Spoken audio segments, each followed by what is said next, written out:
Olá! Durante esse período de pandemia do coronavírus, muitos riscos estão sendo materializados para as empresas, como o risco legal trabalhista, risco cibernético, decorrentes aí do teletrabalho, riscos cibernéticos decorrentes também do aumento de ataques cibernéticos que as empresas estão sofrendo. Enfim, são inúmeros os riscos que colocam ainda mais em xeque o futuro das empresas nesse momento tão delicado. Então precisamos pensar em como mitigá-los. Daí a importância de um programa de compliance estruturado dentro da empresa. E esse é o nosso tema de hoje. Vamos falar sobre o compliance em tempos de crise.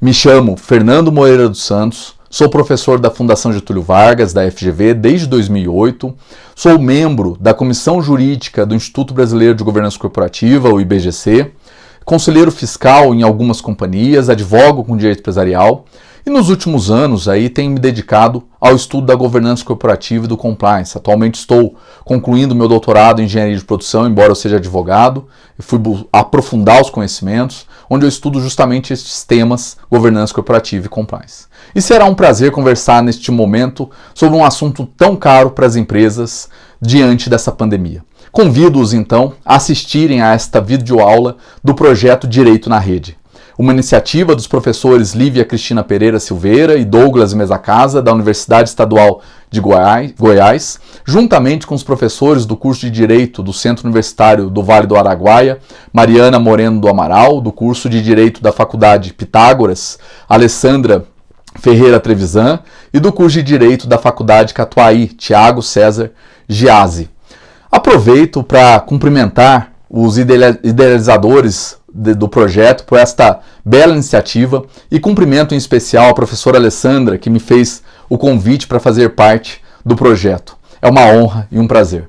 Vamos lá então tratar de governança e compliance.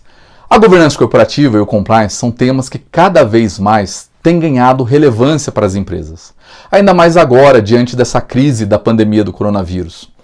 Isso porque a governança corporativa ela permite a boa estruturação da empresa, a forma da empresa bem se governar e a prepara para a implementação de um programa de compliance. Programa de compliance que tem como objetivo a mitigação dos riscos, inclusive os advindos com uma crise do porte dessa que assolou o mundo. O programa de compliance é a implementação na empresa de processos e ferramentas que a permitam cumprir o seu contexto normativo, e com isso mitigue os seus riscos corporativos. Riscos que são de diversas ordens, como os riscos legais trabalhistas, que cresceram muito agora com o teletrabalho, os riscos cibernéticos, que também cresceram nesse momento em razão do trabalhador estar em casa acessando documento essencial, risco decorrentes de corrupção. Outro risco veio da impossibilidade de se realizar as assembleias gerais ordinárias para se evitar aglomeração de pessoas. Ora, vejam que situação delicada, principalmente para as companhias de capital aberto, que são fiscalizadas pela Comissão de Valores Mobiliários, pela CVM. A assembleia ordinária precisa ser realizada até o fim do 4º mês após o encerramento do exercício financeiro. No Brasil, o encerramento do exercício financeiro, para a grande maioria das empresas, costuma coincidir com o encerramento do ano calendário. Então é dia 31 de dezembro. Assim, a empresa tem até o dia 30 de abril para realizar a Assembleia Geral Ordinária. Mas desde março não podiam se reunir fisicamente para evitar aglomerações. O que fazer então diante dessa situação? Como realizar ou não realizar a Assembleia? Veio à tona aí um assunto que há muito precisava ser tratado: a realização das assembleias 100% virtuais. Mas isso trouxe risco porque as companhias precisaram buscar ferramentas de tecnologia de informação que lhes desse aí todo o suporte, como o Zoom, Google Meeting, diversas ferramentas que poderiam ser usadas. Além disso, começaram a trabalhar formas também para se garantir que o não sócio não participaria, já que a assembleia é restrita aos sócios, aos acionistas. Houve uma preocupação enorme com a presença de não sócio. Por exemplo, o acionista não liga a câmera e assiste a assembleia com um grupo de pessoas não sócias, não acionistas. Ocorre que os problemas que foram sendo colocados em relação à assembleia virtual não eram propriamente problemas legais, mas sim técnicos. Isso porque, legalmente, o acionista é responsável perante a empresa por sua posição, e do mesmo modo que pode causar dano pelo acesso virtual, também poderia causar em assembleias presenciais, por exemplo, transmitindo a assembleia por videochamada. Vai na assembleia presencial e liga o celular. Então o problema seria solucionado, como de fato acabou acontecendo, por meio de comunicados, disclaimers aos acionistas lembrando das suas responsabilidades. Isso é um mecanismo, uma ferramenta de conformidade normativa, de programa de compliance. Mas a própria empresa Zoom também enfrentou riscos. Vimos que inicialmente tiveram problemas com ataques cibernéticos e precisaram deslocar suas equipes para tratar de segurança de dados. Com isso, outras empresas, startups menores, surgiram com novas tecnologias e, de uma certa forma, ameaçaram essas já existentes, como a própria Zoom. Com isso, a gente vê aí que quanto mais a empresa estudar os riscos que lhes são colocados, identificando, mensurando, avaliando estes riscos, realizando o que conhecemos pela expressão em inglês Risk Assessment, mais ela terá condições de estabelecer um plano de ação para mitigar estes riscos. Enfim, os riscos que precisam ser trabalhados para que a empresa possa melhor desenvolver as suas atividades são os importantes para o desenvolvimento do seu core business. E o programa de compliance trata de como implementar processos para mitigá-los. Por exemplo, por meio de due diligence para verificar se o empregado está cumprindo em sua residência com as condições de ergonomia do trabalho e reduzindo aí a exposição da empresa ao risco legal trabalhista decorrente de doenças do trabalho e ocupacionais. Faz um formulário perguntando se ele está trabalhando com conforto. Claro, quando falamos de governança corporativa e de compliance, um princípio basilar é a proporcionalidade.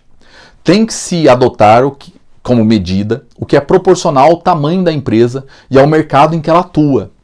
Não podemos pensar em muitas ferramentas que não condizem com o tamanho da empresa. Se ela for gastar mais do que os concorrentes com governança e compliance, ela deve buscar um diferencial competitivo, como o fato de passar maior credibilidade para os seus clientes e conseguir maior recurso nesse período. Então, diante do atual cenário, é imprescindível entendermos como o programa de compliance ele pode nos ajudar a sair da crise.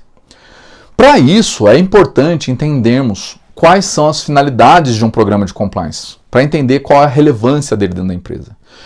Muitas vezes se acha que o programa de compliance é apenas para combater corrupção, mas não é só isso, é também isso. O programa de compliance, ele é para combater a corrupção, mas é também para se evitar o ilícito da lavagem de dinheiro em relação à organização, é para cumprir a legislação nacional e internacional que é colocada para aquela empresa, para aquele negócio, cumprir regulações do mercado, cumprir as normas internas da empresa, como código de conduta, código de ética, políticas anti-suborno, planejamento estratégico, dentre outras normas adotadas, tirar da prateleira, não deixar empoeirando, prever e reduzir demandas judiciais, por exemplo, valorizando mediação e conciliação como uma forma de desjudicializar as relações. É também para obter transparência na condução dos negócios, para resguardar a confidencialidade da informação sempre que for necessário, obstar conflitos de interesse entre os stakeholders, ou seja, entre as partes interessadas, como uma forma de garantir a redução de conflito na negociação. Você não pode preterir um fornecedor em detrimento de outro. Evitar lucro pessoal indevido por meio de condições artificiais de mercado, como evitar cartel. E aí entra algo que está sendo muito praticado durante a pandemia: evitar o preço abusivo. Veja, o preço abusivo não é algo que permite um aumento do lucro em um momento de dificuldade que poderia ajudar a empresa diante desse momento. Até mas traz consequências negativas para a organização que o compliance precisa mitigar. Imaginem se o PROCON realiza uma fiscalização em uma empresa dessa e multa esse sujeito. Os negócios já não iam bem e agora vão piorar com a aplicação dessa multa. Como o programa de compliance ajudaria nisso, o responsável pelo compliance ele deve ficar atento aos percentuais e aos valores de rentabilidade sobre os produtos para evitar essas punições e até mesmo a materialização de riscos reputacionais junto ao seu público consumidor. Bom, e seguindo aqui, outra finalidade, evitar a manipulação da utilização de informação privilegiada, como ocorreu no caso lá da JF, às vésperas da divulgação da gravação do ex-presidente Temer, né? Fizeram uma jogada aí de informação privilegiada. E aqui eu diria ser a mais relevante e mais difícil de todas as finalidades, difundir a cultura organizacional de valor da conformidade normativa. Pode parecer muito fluido falar em cultura organizacional, mas é isso mesmo. O sujeito precisa acreditar para cumprir as normas de uma forma automática. É o vestir a camisa. Se você tem um chefe que manda, o trabalhador não necessariamente entende os riscos e não veste a camisa da empresa. Se o chefe diz para ele não atender o celular em uma área de risco e ele não entende a relevância dessa advertência para mitigar os riscos legais trabalhistas decorrente de um eventual acidente do trabalho, pode ser que ele atenda o celular assim que o chefe virar as costas. O chefe virou as costas, ele pega o celular e atende. No entanto, se ele entende a importância de não atender o celular, se ele entende, inclusive, pelo exemplo dado pelo líder, né, e vejam que não falei agora de chefe, mas chefe manda, o líder dá o exemplo. Se o trabalhador vê o exemplo do líder, do superior hierárquico dele, ele incorpora as regras à sua filosofia de vida. Então ele cumpre a regra com maior facilidade. É natural para ele. Então, por este exemplo, já verificamos também a relevância da liderança para termos a implementação do compliance. A liderança é um dos pontos cruciais e é até mesmo uma ferramenta a ser trabalhada pelo programa de compliance. Liderança. Por exemplo, se prevê no programa que o diretor precisa participar de algumas palestras com seus gerentes. Isso demonstra o comprometimento e auxilia aí aos funcionários a aderirem àquelas normas. Ajuda muito ao enfrentamento da crise, ainda mais agora, com muitos trabalhadores em casa, no teletrabalho. Então você tem que passar para eles essa nova visão. Algo importante que precisamos destacar, vejam que eu vou falando em diversas ferramentas, em processos, em medidas a serem adotadas, mas o programa de compliance, ele significa estruturar tudo isso. Uma empresa ela pode ter diversas medidas, mas se não estrutura, ela não tem um programa de compliance. Imagine se um diretor de RH ele faz toda a mitigação do risco trabalhista decorrente do teletrabalho, né, de uma forma adequada, em razão da sua experiência, adota os formulários para verificação das condições de trabalho, faz lá os due diligence, né, perguntando para os funcionários se eles estão trabalhando com ergonomia, com segurança do trabalho. Mas esses formulários, que são uma ferramenta do programa de compliance, conhecida como due diligence, né, não estão previstos nos manuais da empresa. Ele faz por experiência própria. Se esse diretor ficar doente ou se afastar por qualquer razão da empresa, quem entrar no seu lugar não necessariamente vai saber o que fazer. Vejam aí o perigo. Então a gente tem que ter aí o programa de compliance estruturando tudo isso. Representa justamente a estruturação dos processos para o tratamento dos riscos. Dá uma objetividade na aplicação das soluções diante da crise e de seus riscos. É importante que o processo decisório da empresa ele não seja fragmentado, ou seja, que as decisões sejam tomadas isoladamente, cada diretor faz o que bem entende. É preciso ter uma análise do risco e de toda a organização, todos os riscos importantes para a organização. Não pode ser um achismo. Se for achismo diante da crise, não se dá a resposta em um tempo hábil.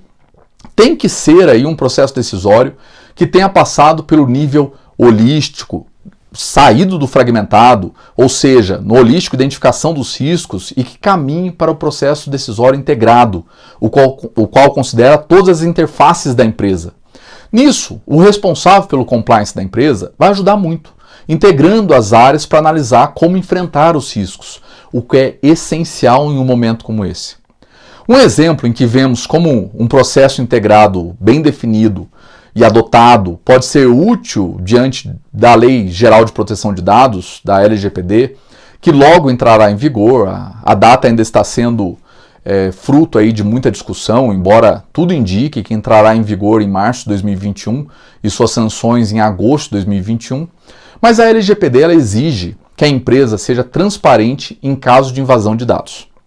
Ora, se a empresa não tem processos para mitigação de riscos cibernéticos, ela nem conhecerá a tempo da invasão e muito menos conseguirá tomar as decisões necessárias em tempo hábil, por exemplo, de ser transparente.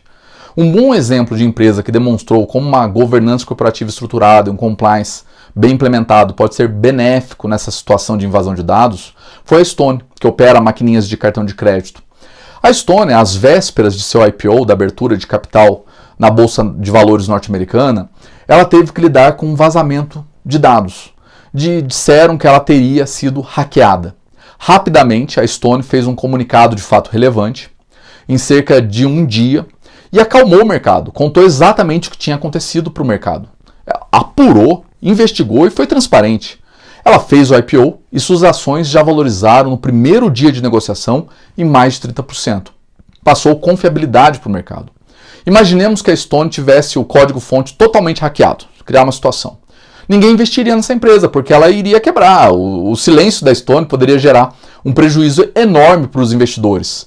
Por isso se deseja a transparência dessas empresas como um mecanismo de proteção dos investidores e de todos que têm um relacionamento com a empresa. Quanto mais transparente a empresa e com mais prestação de contas, com maior prestação de contas, mais o mercado confiará nessa empresa. Então, agora em um momento de crise, vocês investiriam em uma empresa que nada conta sobre suas operações e que não tem processo para se proteger diante dos riscos? Ou investiriam em uma empresa que demonstra que acompanha e mitiga os seus riscos, inclusive analisando o seu apetite a risco, de modo a enfrentá-los sempre que verificar uma boa oportunidade de negócio, verifica qual o risco ela quer assumir e qual ela não quer? Claro que preferiríamos uma empresa que bem trabalhe os seus riscos. Por isso, nesse momento, é essencial falarmos em governança corporativa e compliance. Porque com governança e compliance, as empresas têm mecanismos para enfrentar os riscos que lhes são colocados e possuem um valor maior no mercado, facilitando aí a tomada de crédito. Um exemplo bem simples aqui. Os restaurantes estão em diversos lugares fazendo promoções para adiantar vendas de refeições. Você compra agora por metade do preço e usa quando os restaurantes voltarem a funcionar. Se um restaurante possui uma gestão confiável de seus processos, seriedade no enfrentamento dos seus riscos, boa gestão, é muito fácil de conseguir vender essas promoções e de se financiar aí durante essa crise. Mas se o restaurante não trabalha a sua seriedade junto aos seus consumidores, junto aos seus investidores, mitigando aí o seu risco reputacional, dificilmente conseguirá captar recursos dessa forma. Ele terá que socorrer a empréstimos bancários com juros altos, o que pode até inviabilizar suas operações. Ninguém vai confiar nesse restaurante. Assim como os restaurantes enfrentam seus riscos, empresas que contratam com o poder público também estão enfrentando muitos riscos, em especial os decorrentes das flexibilizações das licitações. E os riscos são ainda maiores no cenário de combate aos atos praticados contra a administração pública nacional e estrangeira, que ganhou ainda mais relevância com a promulgação da Lei Anticorrupção, a Lei 12.846, de 1º de agosto de 2013, que trouxe a objetivação da responsabilidade das empresas nas esferas administrativa e civil. Ou seja, agora, com a objetivação, basta que a empresa tenha ligação com o ilícito cometido contra a administração pública para que possa ser responsabilizada, independentemente de análise de culpa. Com isso, acabou-se por exigir das empresas que elas façam a prova da quebra da ligação das suas condutas com o dano. E para quebrar esta ligação, este nexo de causalidade entre conduta e o dano, elas devem demonstrar que não coadunam com a conduta que foi praticada, a conduta ilícita ali praticada pelo infrator. Para isso, ganha relevância o programa de integridade, que é o programa de compliance da Lei Anticorrupção, regulamentado lá no Decreto 8.420, artigos 41 e 42. Ou seja, para se evitar que se envolva em práticas ilícitas decorrentes das flexibilizações e licitações, é importante que ela tenha um programa de compliance. E diante dessa situação, né, ouvimos as frases: mas se eu não me envolver naquele ilícito, eu não ganho negócio. E se eu não atuar com jeitinho, eu não consigo. Então eu preciso entrar nas regras do jogo. Cuidado com essa visão. Se ganha agora e depois os prejuízos são muito maiores, as indenizações, o Ministério Público, as investigações. O jeitinho como forma de transformar o sim em não e o não em sim é muito perigoso para as empresas, porque passa para o mercado a ideia de que a empresa faz o que quer, que ela tem um processo decisório fragmentado, um processo decisório incerto, além dos riscos que ela vai assumir por tomar aquela posição ilícita. Quem confia em uma empresa dessa forma? Ninguém confia, ninguém vai querer investir, comprar, contratar com uma empresa dessa. Vejam como um programa de compliance ele pode ajudar a sair da crise, passando essa credibilidade e mitigando os riscos legais. E se sua empresa não tem um programa de compliance, está vivenciando agora durante esse momento a crise, é hora de começar a planejar. Inclusive, por exemplo, para se definir quais são as estratégias de retorno dos seus trabalhadores. Agora a lógica de trabalho vai ser diferente, distanciamento social, uso de equipamentos de proteção individual, EPIs específicos, né, máscara. Eventualmente um trabalhador ele poderia até mesmo pedir a rescisão indireta de seu contrato de trabalho se o empregador não fornecer as condições de segurança de sua saúde. Então a empresa precisa estabelecer formas de garantir a segurança? E como estruturamos um programa de compliance? Em regra, a preparação e implementação de um programa de compliance em uma empresa, ela deve ser sempre precedida de uma fase preliminar de avaliação de riscos. Nenhum programa de compliance é eficiente se ele não identificar os seus riscos. Como é que uma empresa vai implementar um programa de mitigação de riscos se ela não conhece esses riscos? Uma vez que os riscos são avaliados, depois, após identificar, medir e avaliar esses riscos, passa-se a preparação da documentação relevante para tratar esses riscos identificados, considerando as peculiaridades da empresa na adoção desse programa de compliance. De fato, os programas de compliance eles devem ser preparados conforme as peculiaridades de cada empresa, e aquilo que se aplica a uma empresa não necessariamente vai funcionar para uma outra empresa. Imaginem se eu falar para vocês que vocês têm que adotar o programa de compliance da Petrobras. O programa de compliance ele é composto de uma série de documentos, a gente tem que adotar os necessários para a empresa, contando aí necessariamente com um código de conduta, além de normas como o código de ética e as que forem necessárias. Não existe um documento chamado programa de compliance, programa de integridade, embora a gente possa ter um documento que sistematize o programa em diversas notas, né? Finalizada essa preparação da documentação, ou de parte dela, caso a empresa decida fazer a adoção da documentação por partes, é possível, procede-se aí à adoção dos documentos segundo a norma societária aplicável, segundo a estrutura da empresa, a governança da empresa. Adoção por conselho de administração, se for o caso, por sócios, conselho de consultivo, quando não tiver conselho de administração. Aí a gente tem que analisar a estrutura. Os modelos variam de acordo com a complexidade de cada empresa. Nesta fase, cria-se também uma estrutura dentro da empresa com responsabilidade pela implementação e monitoramento do programa de compliance. Esta estrutura vai variar de empresa para empresa. É um diretor jurídico, um diretor de RH. Em algumas empresas, cria-se um comitê de compliance, ao passo que em outras, as responsabilidades ficam sob um executivo já existente ali, coloca ele com cumulação.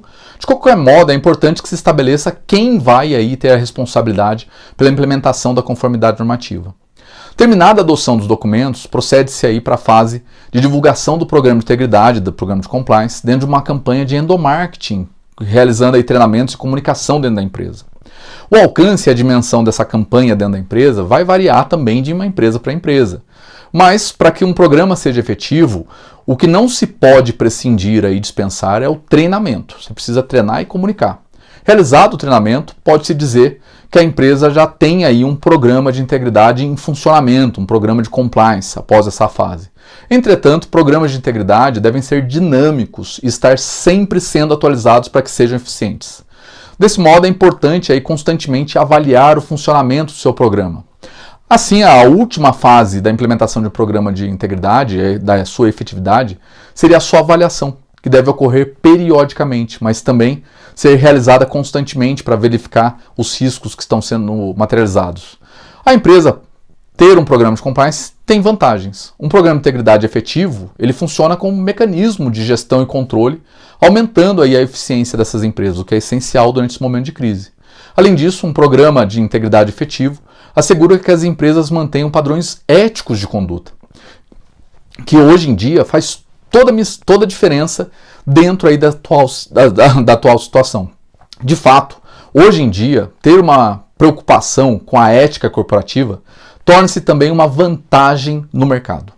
Finalmente, uma das vantagens de um programa de integridade efetivo, aí, embora essa deva ser talvez a última das razões pelas quais uma empresa deve adotar um programa de integridade, é o atendimento às exigências legais, como a exigência do KBRA Act, de que as empresas tenham mecanismos adequados para se evitar a corrupção, bem como aí a possibilidade de se reduzir multas decorrentes, inclusive, da Lei Anticorrupção, a Lei 12.846 de 2013, com seu decreto regulamentador.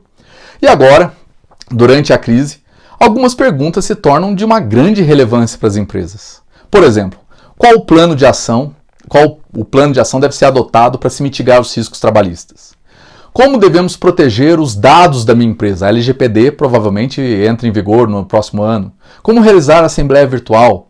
Enfim, são muitas perguntas que apenas com planejamento, no sentido do que falamos aqui hoje, é que conseguiremos responder.